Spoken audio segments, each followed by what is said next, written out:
Hello, Alok. Good evening. Hello. Hey, Akash. How are you doing? How's the day going so far? Going good. How about you? Yeah, all good, all good.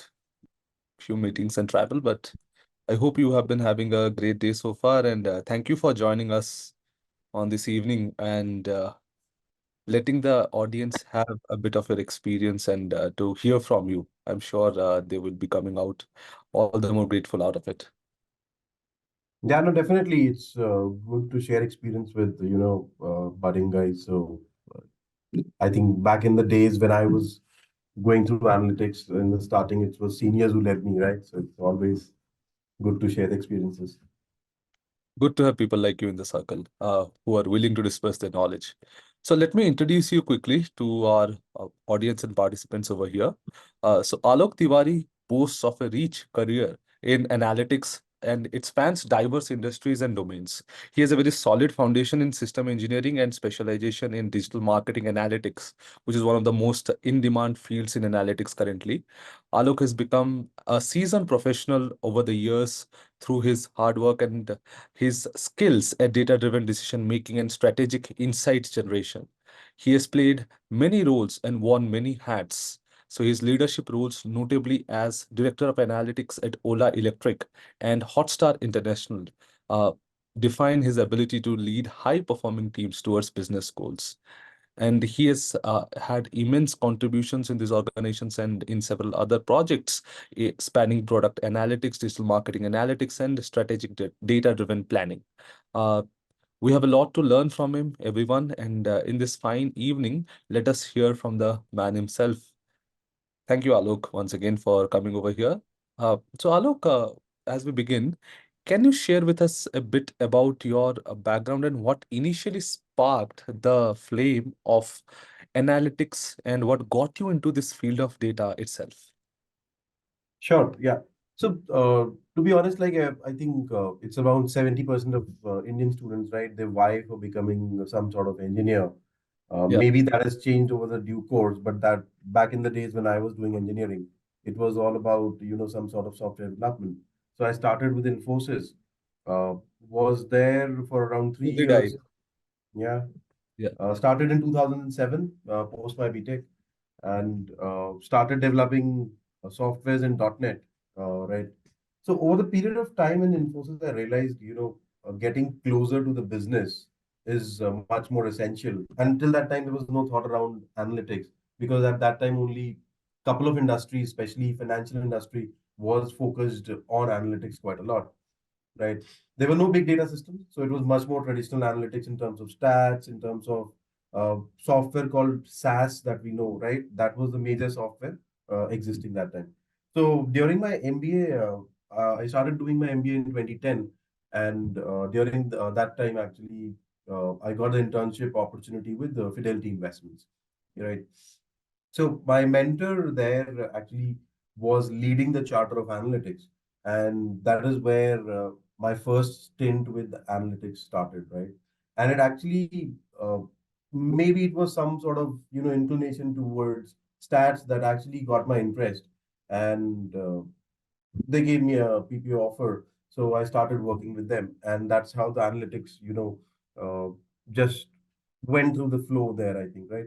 But over the course, I realized that the future, right? If you see the decision making in traditional sense was, let's say, some sort of consultant is there who knows a little bit of data mixed with some sort of insight from the industry, was the way decision making used to work earlier. But as these companies started collecting much more data, right, like web analytics tools like Omniture came into being around 2010, and all the websites then started using the tools like Omniture to capture their user data, and that gave tremendous amount of data which just was there and not to analyze.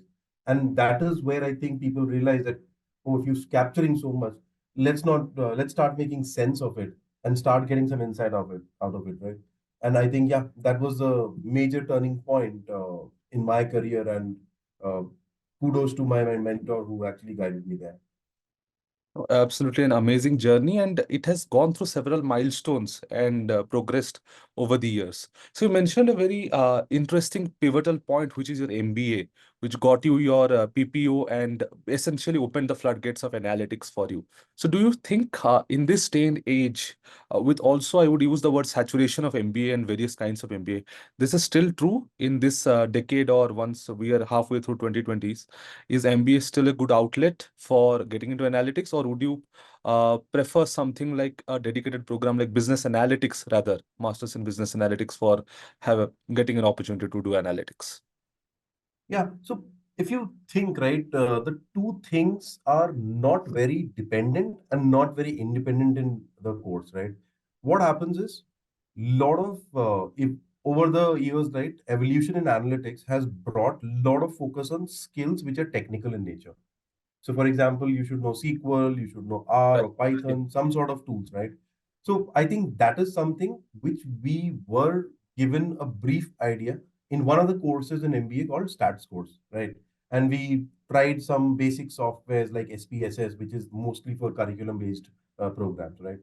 But over the years now, my college, Goa Institute of Management in itself offers 2 years MBA degree in data science and business analytics, right? And I think there what happens is you get to choose the best of both the worlds. You can actually develop your Python skills, you can develop your big data skills, and then you get to know at least one domain in detail, like marketing. Right. So ultimately, what you are doing, let's say today here, if I'm doing some sort of sales forecasting, right? You got to understand that industry.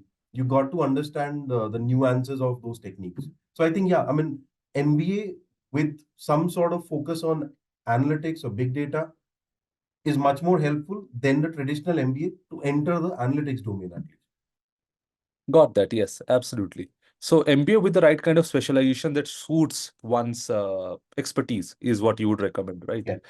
Yes. I asked this because, as you might know, we run several executive education programs in collaboration with IIMs and IITs. So one of the questions I get from participants whenever we take a webinar is that what should I choose? Should I go for an MBA? I come from a tech background, like you mentioned, from Infosys, and now I am feeling like I should get into analytics. I have interests. So they ask that whether I should go for an MBA or not, what would be my specializations, my universities, and all of that. So I think this will also help me answer the same. And as you correctly said, it is all about choosing the right mix of things, getting, I would say, semi-technical, using technology rather as a tool, right, to get the analytics job done. Sorry about it. This Yeah, is yeah, no worries. motion sensor based line, so it's just switched off. Yeah. Yeah, got that. Happens. Technology is a bit trippy at times.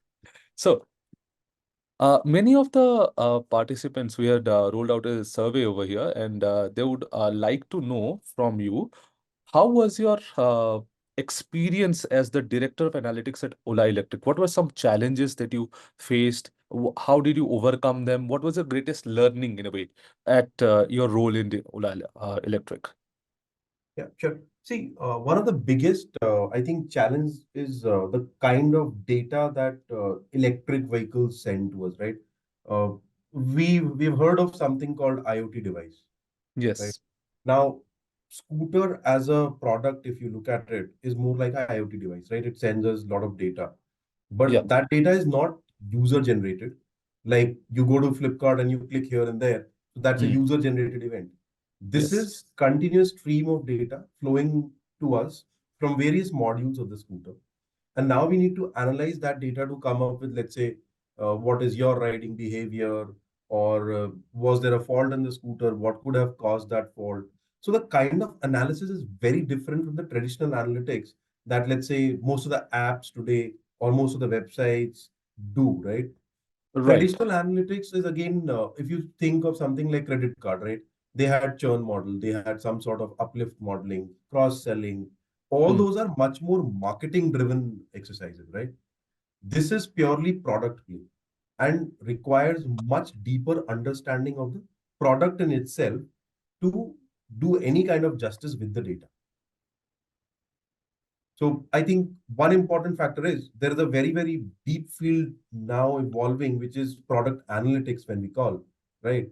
Uh, Simple app product analytics was, let's say, what is my funnel looking like?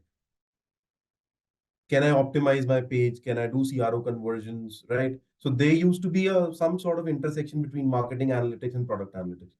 When you go to some sort of physical product and you're capturing so much data, understanding the product in the depth and then recommending through data makes much more sense. Otherwise, you don't gain that trust from your, peers actually, where you will be recommending to product or engineering, whosoever. So I think that is one of the biggest challenges. Other, I think, which at Ola is, it's very diverse also, right? So one is I captured this data from the scooter, which is IoT device, a sensor-based data. Then you have data coming in from all the, let's say, sales funnel is there. So the diversity of the entire system, the entire business is another thing to think about, right? Now this has long supply chain also. Your supply chain also comes into picture. So I think any traditional industry like FMCG will have similar things coming into picture. Maybe not this level of product analytics. Absolutely, yes. And I was also coming to that how different is analytics across domains, because Ola Electric, as you mentioned, is one electric vehicle domain or automobile domain, and you have also worked for Hotstar International, which is again another completely different domain altogether, media, entertainment, and streaming industry. How Yeah, was analytics different over there? definitely. So see, Hotstar as a product, if you see, is again a platform hosting various types of videos, right? So product analytics there also is equally important. But the major difference is it is still a user generated event data, right? So let's say I visit Hotstar, I go to some tray and click on some icon, and then was the recommendation good enough for me, right? One option is that. Let's say my genres viewed over the period of time. Let's say I'm cricket focused person. I watch cricket. I watch Hotstar specials. So it's still a very user centric study rather than a pure play product centric study. So at Ola, it is again very product centric. Maybe user behavior comes into picture when the feature adoption is there. So let's say we have cruise control in the scooter today, right? How many people are adopting? How are people using it? Is one aspect. But other aspect is my cruise control working as expected, right? And in most of the products, this becomes an engineering exercise where they will probably look at, let's say for Hotstar, is the click working or not, right? Is this streaming at a speed uh, desirable or not? So, it's very close to engineering, and how you project those numbers depends on the domain that you have. The metrics will be very different that you're tracking, Absolutely. right? So, in a way, basically, the monitoring is also determined by data analytics, monitoring of how things are going and the health statuses of the application. Definitely. Yeah. Yep. So, and I must say, what Ola has done in the electric scooter market in India is revolutionary. I'm sure a lot of back-end effort must have gone in the field of tech, analytics, as well as research, development, all of it to make this happen at the scale that Ola has done, especially, and with the success that they have had. Despite initial skepticism, I remember the initial skepticism that was there, but they proved all naysayers wrong, and truly a remarkable feat of engineering, I must say.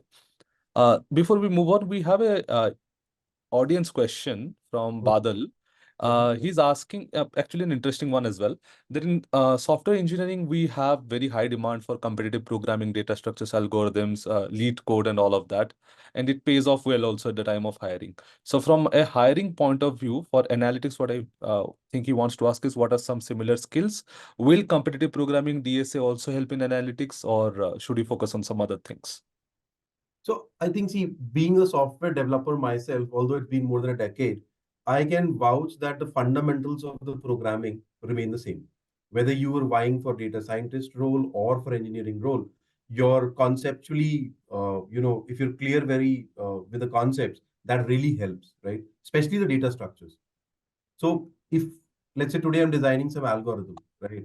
So let's say I designed recently one algorithm for time to charge calculation of the scooter.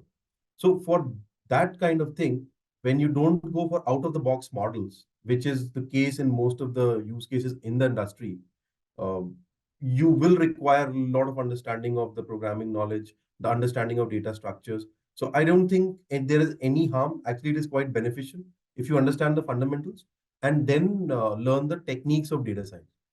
So one extra step you'll have to go for data science. If you want to go from engineering to data science, is nothing but what algorithmic techniques are there which are existing, and then you build upon those, right? Absolutely. So the fundamentals remain So the just same. one point to add would be something like matrix, right? We all studied matrix algebra in class 12, and now when you start studying any data science, algorithm in detail, it is nothing but purely based on matrix. And how do you manipulate that matrix in the language in itself is a now data structure problem. Right. So they do need a knowledge of fundamental programming, knowledge of some data structure manipulation, and also data science concepts on top of that. Together, all of it culminates into usable or application-oriented skills. I hope you had your answer, Badal. The next thing I would like to ask you, or rather know from you, is regarding same in the same line of hiring. When you are hiring someone at any of your roles in any of your companies, what do you look for in the individual? Is it very role specific, or is it for the fundamentals? You look for good things like learnability, or anything peculiar or any particular skill that you have an eye for when you are hiring for a candidate? Definitely. So see, the hiring in analytics could be like any other org, could be at various levels, right? Could be entry level role, it could be some intermediate, or maybe some advanced role at the top of the team. So I think what matters is at any level, right? Some sort of problem solving skills are essential. So if I give you a problem of, let's say, forecasting, some sort of demand, what, how are you able to think that which variable will impact that forecast, right? And that is true for any data science model. So initial hypothesis building is more of a problem solving exercise, Hmm. which I think depends on the maturity, but at initial level also we would expect some thinking approach, right? Then comes the, so there are two important factors. One is problem solving. Second is analytical problem solving. Now, problem solving is also very common across all the domains, maybe product manager, your marketing manager, everybody requires some sort of problem solving. Analytical problem solving is how do you convert a business or a product problem into a data problem, right? And that is where the actual nuance lies, right? So, for example, I will ask, okay, you're doing forecasting. Now, forecasting could be in Google Sheet, simple like exponential smoothing. But if you are a tenured person, I would expect much more sophisticated approaches that you would have tried over your career, right? So I think the difference comes from problem solving skills at a depth. How do you convert that to a data problem? And in data, the expectation is as you grow, your techniques become much more sophisticated over the period of time. Absolutely. So the nature of the solution as well. And also, do you then look for how they're articulating the solution in simpler terms? Because many times, especially in higher levels, not at entry level, they need to interface with stakeholders, with management who might not be as technical. So do you also look for that skill additionally? So what happens is, I think soft skills is something which helps across the board, right? Let's say you're just writing a document from some sort of model that you prepared. How do you present that as a paper in itself is a articulation problem. Then it could be how do you communicate verbally when you're explaining those concepts, right? So I think both of them matter equally. And definitely, if you are good at it, I think at the leadership role, that becomes very important. Even at an entry level, let's say when I hire a product analyst, right? If you're interacting with a product manager, how do you articulate the problem that you've solved becomes key in terms of summarization and presenting those, right? Because that might go into some sort of business or product doc, which will probably go to senior leaders. So yeah, definitely a focus area, but that is something which requires a lot of grooming, to be honest. And if you are not good at it at initial level, not to worry, because you can gain that over a period of time when you're part of some team, how a senior is presenting, and you should focus much more on that actually. Yes, observation. So basically observing and learning continuously. Even in your journey, in your decade-long journey so far, how has it, or what are some key highlights that you've learned from other people? That was a question for later, but I think I'll bring it up now. So, what have you learned from by observing your maybe teammates or juniors or even seniors, anyone, and some things that have stuck with you. Yeah, definitely. So I think one thing I mentioned it in the initial phase when I was doing web analytics. Uh, One important thing to learn is how do you read that data presentation. So I always tell all the data scientist aspirants that building an algorithm, it's still slightly easier task, and the reason is you are doing some sort of independent role, right? Mm, But let's say if I ask you, okay, what impact has your algorithm caused, right, in the business context or product context, then it becomes a serious thought process, right? How do you measure the success? What sort of impact should we bring out so that business or the product is convinced that this is going to work and we should deploy it, right? uh, So I think those skills are something that you got to learn from the seniors because they have done that throughout. Especially if you go through the decks of consultants, right? They are not very great at algorithms or mm, all these techniques, but they're actually very good at summarizing those, and how to make sense of those is very important, right? And I think all the bookish knowledge, all the courses teach you today in data science focus on technique, focus on algorithm, optimize everything. But nobody focuses too much on what next, how to measure, how to do a A/B test for a data science, let's say, output, right? Those things you will learn from experience, because let's say at Flipkart we launched bottom nav, right? Sounds very boring or very simple thing, but think this way, that changing even one icon in Flipkart might impact the entire category traffic, which some business owner will object to, saying that okay, you can't touch this because my traffic to my section will go down by 50%, right. right? How do you convince them? So I think those skills are something which you learn by observation, and they tend to stick because you've actually toiled quite a lot to explain that. Absolutely, absolutely. So this impact of what you said, I think this is what is missing in universities and our general education. The impact of thinking from a product business point of view. At the end of the day, we use technology only to solve problems in the real world, Yeah, and to think each small decision has to have an impact or will have a consequence, at least might have a positive or negative impact. And that everyone should pick up early in their career. yeah, Wonderful point there, Alok. Right. So thank you for that insight. Actually, I'm pretty sure many people will learn a lot from over here. Now, I would also want to learn from you with all of your experience. Uh, how can someone avoid the distractions? I'll let you just turn on the lights. mm, Yeah. good. Yeah, many times in corporate setup, right? As people go from junior to senior to mid-senior to senior levels, they get also assigned additional responsibilities other than the technical work, like team handling, team management, managing their issues, ensuring everyone is satisfied to a certain degree, handling stakeholders, handling pressure. These days, we hear a lot about corporate pressure. How have you done that, managed to do it so wonderfully over your career? And what are some tips and tricks that you can share with us? Definitely. So I think what happens is there are two aspects again, right? As a leader of any data team, what you got to learn is articulation, first thing. And the reason I'm saying articulation first is because let's say you're leading a team of 10 people, right? Now, 10 people might generate individual output, right? So you have to be at the top of that to understand what is going on in the team, right? So you have to first learn summarization techniques for senior people, right? And assuming that you were part of the team growing in that team, you already know the techniques, right? So how fast you learn different sort of problem solving and analytical problem solving techniques over the time will actually help you in summarization, in quick understanding, and then guiding that team, right? That is equally important. So I think exploration across the board, and with my experience, what has happened is I've explored so many domains across that I know the type of problems that every industry today faces, right? So that also gives me a advantage in terms of, let's say, some sort of funnel analysis has to be done. I was with Flipkart doing that, so I know what all to look at and what all to ignore. Equally important when you're presenting.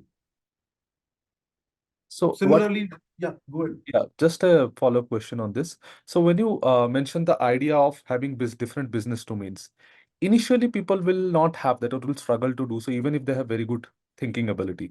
So what can be some advices from you that helped you pick up domains really quick? Because you have switched from domain to domain and you have done excellently in all of them.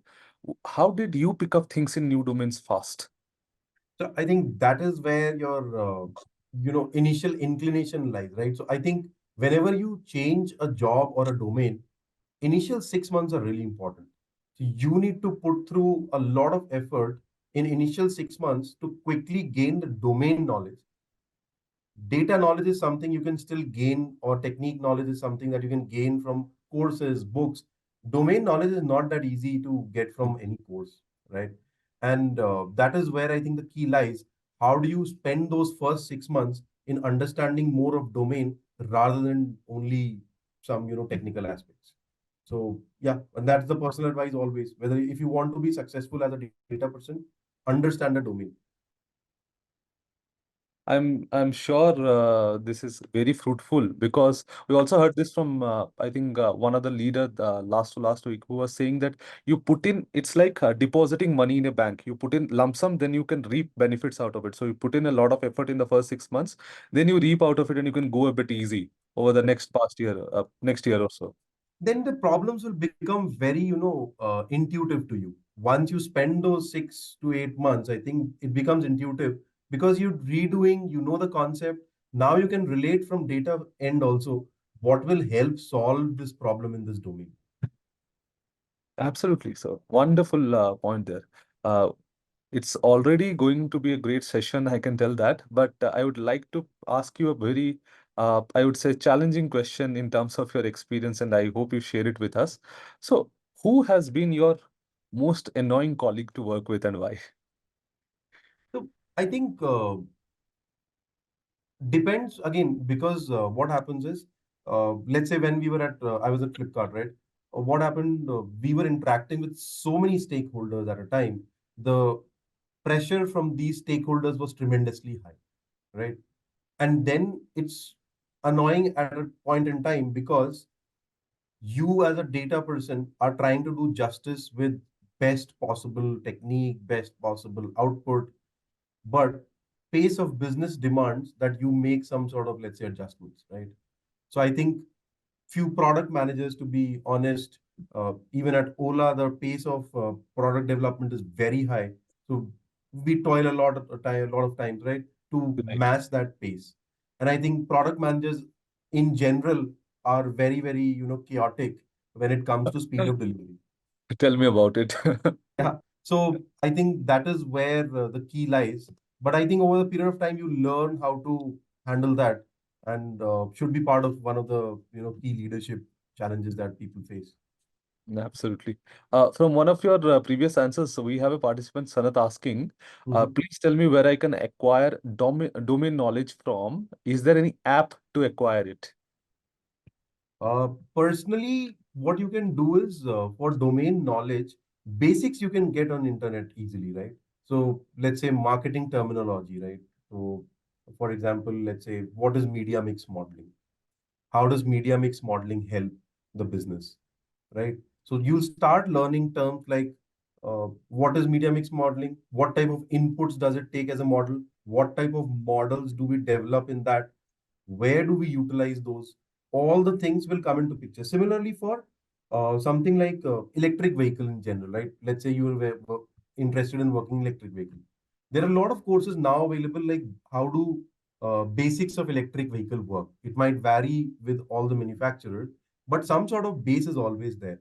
So if you are going for an interview, let's say in initial phase, I'll suggest do some brief study. Nobody expects you to know the entire detail until unless you have already solved or worked in that industry before. Absolutely. So the more they like spend their time with the domain, that's how they will get to know.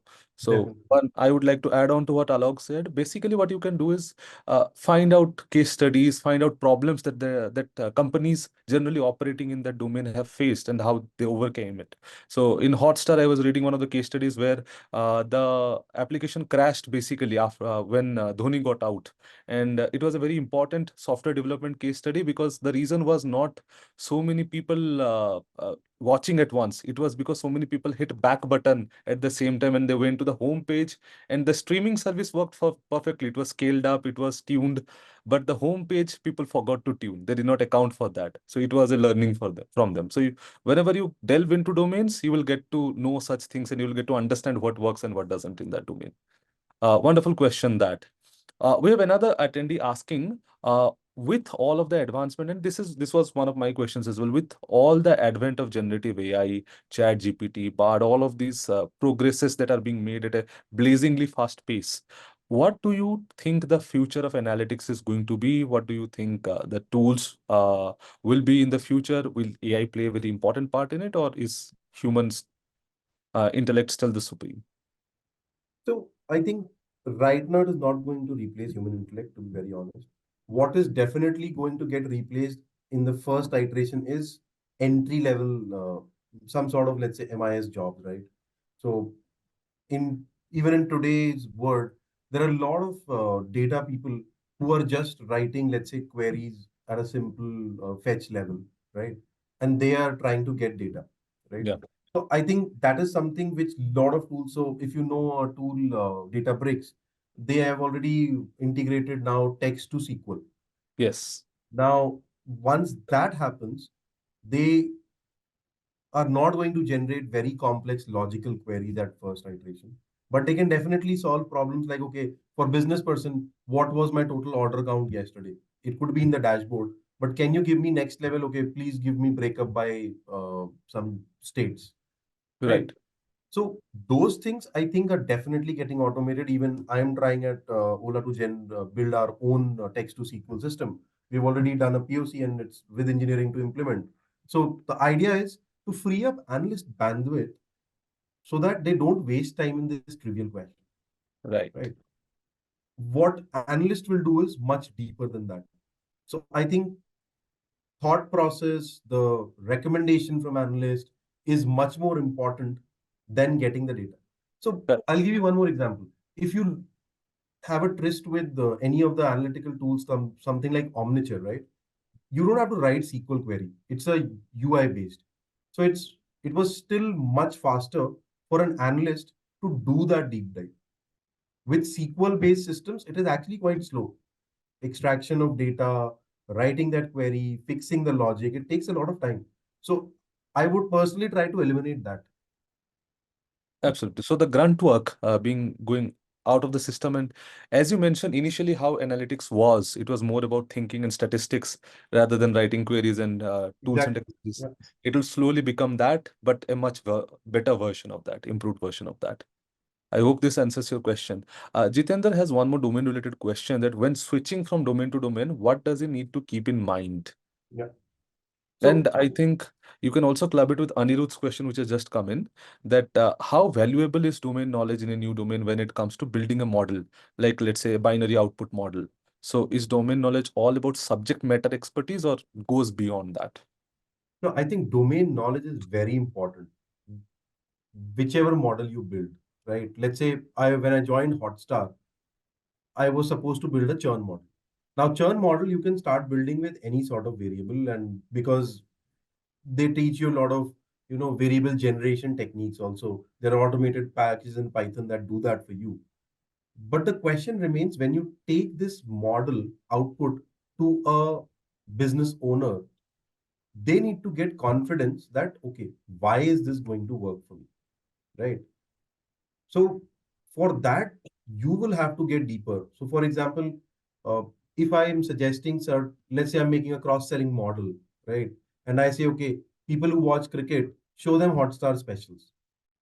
So how did you get that, right? Where did that understanding or hypothesis come? That will get questioned upfront. And you can show that from data that, people who have watched this, out of that, these many have also watched this. So that becomes some sort of under. But to understand that genre in itself, that what is this genre, right? People watching cricket, people watching let's say Hotstar specials. First, you have to go into the detail of how many cuts are available today in that data, right? How are people interpreting these genres? Have they already, because people with experience will have some sort of, background understanding of these concepts. So you need to get attuned to those to explain them that, okay, what is going on. Pure play black box model, let's say if you build even today some sort of neural network model, right? Question will be same. Okay, how did you do it? What sort of inputs you're taking? And I focused a lot more on variable structuring, variable type. How do you, create it? What was a hypothesis? Because output of the model is completely dependent on that, the kind of variables input that you create. And without understanding, it's actually not very good, in my personal experience. Absolutely agree with you in that. I hope this answers the question. And what about switching domains, what they should keep in mind? Jitendra's question. Right. Switching domain, to be honest, what you need to keep in mind is what I suggest is get into the domains that you have penchant for, you have affinity for, right? And I'll tell you the one reason I joined Ola Electric in itself was because I'm personally fond of bikes and cars, right? So today, if somebody tells me, okay, what is the torque of your bike? I know that because I was so much into bikes that I know what is the relationship between, let's say, power and torque, right? Because these are the general terms that will be used day in, day out. And if you have slight affinity for it, you will gain that first 6 months knowledge, 8 months knowledge very quickly because Right. you are personally interested. So I think that is something you should actually read about the domain. What do they do? Is it my personal interest? As a data person, that makes a lot of difference. Absolutely. It makes it all the more easier to pick up concepts. Yes. Wonderful answer there. So I hope this clears your air. And now a lot of people are also worried about jobs disappearing. Bharat in particular is asked with all of these AI tools, what will happen to software engineering jobs and analytics job? Will they disappear altogether? What is the job market going to be like? Now, personally, we have been experimenting with something like Copilot, right? Which auto generates the code. And recently, I was part of a roundtable discussion organized by your media, your story media. So there, a lot of data leaders came in, and one of them was CTO at I think PayU or some. Okay, so the Hmm. point being, even their thought process, what is it is generating a lot of code for you, right? Who is going to verify that this code is correct, this code is incorrect? So, Right. personally, yeah. So, personally, if you see what will happen is over the period of time, it might generate a lot of code, but software engineer, especially the ones who could actually quickly debug and deploy it, Hmm. becomes much more important now. Right. Right. So it's more like now code review becomes primarily much more important. Maybe code development is not that important. So Right. people should know code reading better than code writing in a way. Exactly. Right. Because it can write for you, but can you quickly understand that, okay, this generated code will be correct or incorrect in terms of output? That is much more important. Right. So QA testing and all becomes important. All your code review becomes much more important. Uh, and to think this way, right? If somebody has to debug this now, even more challenging, right? So I don't think software engineering jobs are going to disappear. Maybe they move a ladder up from what they were Ex- doing. Yeah. So now someone who knows just to write code but doesn't know what a good code versus a bad code is will not be valued as much Exactly. as someone who knows what best I think practices are. concepts will become much more important, right? Yes, Because that might generate the code very quickly, which somebody would have taken days to generate. But how to understand, how to debug, how to give feedback to that system in itself. absolutely. Yes. I think a common question in general is, it's particularly from Abhishek Bania. He's asking that how to find good topics for writing a research paper on analytics when studying or pursuing the same. How does he go about that? See, to be very honest, there is no good or bad topic to write, right? Any topic you take, you can actually write if you are going in depth. When you write a paper, let's say today on logistic regression, right? You have you have tons of material available on logistic regression algorithm, right? But where did you apply? In what context did you apply, right? Then when you were applying, did you do some sort of customization? So to write a paper on any analytical thing, there are two things. One, maybe the use case that you tried it on was different, right? Second, when you were implementing the algorithm in itself, were you able to get into the details of algorithm and tweak it for your use case, right? So that optimization that you do. So topic wise, it could be that there are a lot of topics covered in detail, right? It could be dependent on how is the problem depth in itself defined, right? So that is again, domain comes into picture. When we were doing this time to charge algorithm, we could have done some simple technique and do it, right? Now we are using some sort of optimization methods on it. So it happened not in a day or two, right? It happened over a period of 6 months. So understanding domain, getting into the depth, solving through APS, which is analytical problem solving, will automatically give you ideas on writing that paper. So Absolutely. we actually filed a patent for that. Okay, so that makes a lot of sense. Just an addition to that would be, uh, when going for specific tools, how does a student at a student level know that this is the right tool for me to learn, or there are better alternatives? Like a person starting out might not have full 360 view of the domain and all the tools and technologies which are important versus less important.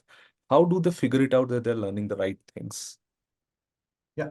So if you focus, see, at the initial stages, it is more about getting that employment, right? So I think at that point in time, you have to learn some basic tools. And today, if let's say you're aware of something like Python or and SQL as a combination, most of the data jobs start there, right? Now, given that certain tools might come into picture, a lot of companies have their custom tools. Lot of them have the market open tools, right? So I think understanding of basic is important. Tool you can learn over the course of time because every company might have their own tool, right? So don't focus too much on tool. Take basic knowledge of application of something like Python and SQL. Start there. Learn over the period of job because that will vary across the companies quite a lot. Absolutely. So what Alok is trying to say, guys, is focus on the fundamentals. That will always stick with you. Many people are worried about if is this the right tool, right platform, wrong platform. Whatever you do, if you know the fundamentals right, if you know the foundations right, you will always grow very, very quickly later on. Right, Alok? Yes. Definitely. Yeah. So one final question is, what do you envision for your own career going forward in short term and long term? Where would you want to be? You have already tried your hands at a lot of things. Any other interesting ventures? What are you excited about? So I think personally, this learning journey never ends, right? So I'm still solving some newer problems in this domain, and I keep reading a lot of things, right? So ultimately, as you spend time with data, what I've seen is your horizon widens and you tend to apply that knowledge in solving multiple problems, maybe explored, maybe unexplored in that context, right? So I see one thing is in the leadership. Okay, today I'm director, maybe tomorrow I'm something else. That is which happens, right? But personally, what I see as a interest goal for me is to gain much more depth in terms of again problem solving and how to analytically problem solve, advance my techniques further, and there is no limit to it. Absolutely. And before I also let you go, one personal question I wanted to know from you is, at your level, how do you ensure work-life balance? How do you take out time for everything that is important in your life at the same time? I'm sure your business needs you a lot. and your involvement day in, day out. So how do you still fulfill those commitments and find some time for yourself and your loved ones? Yeah, definitely.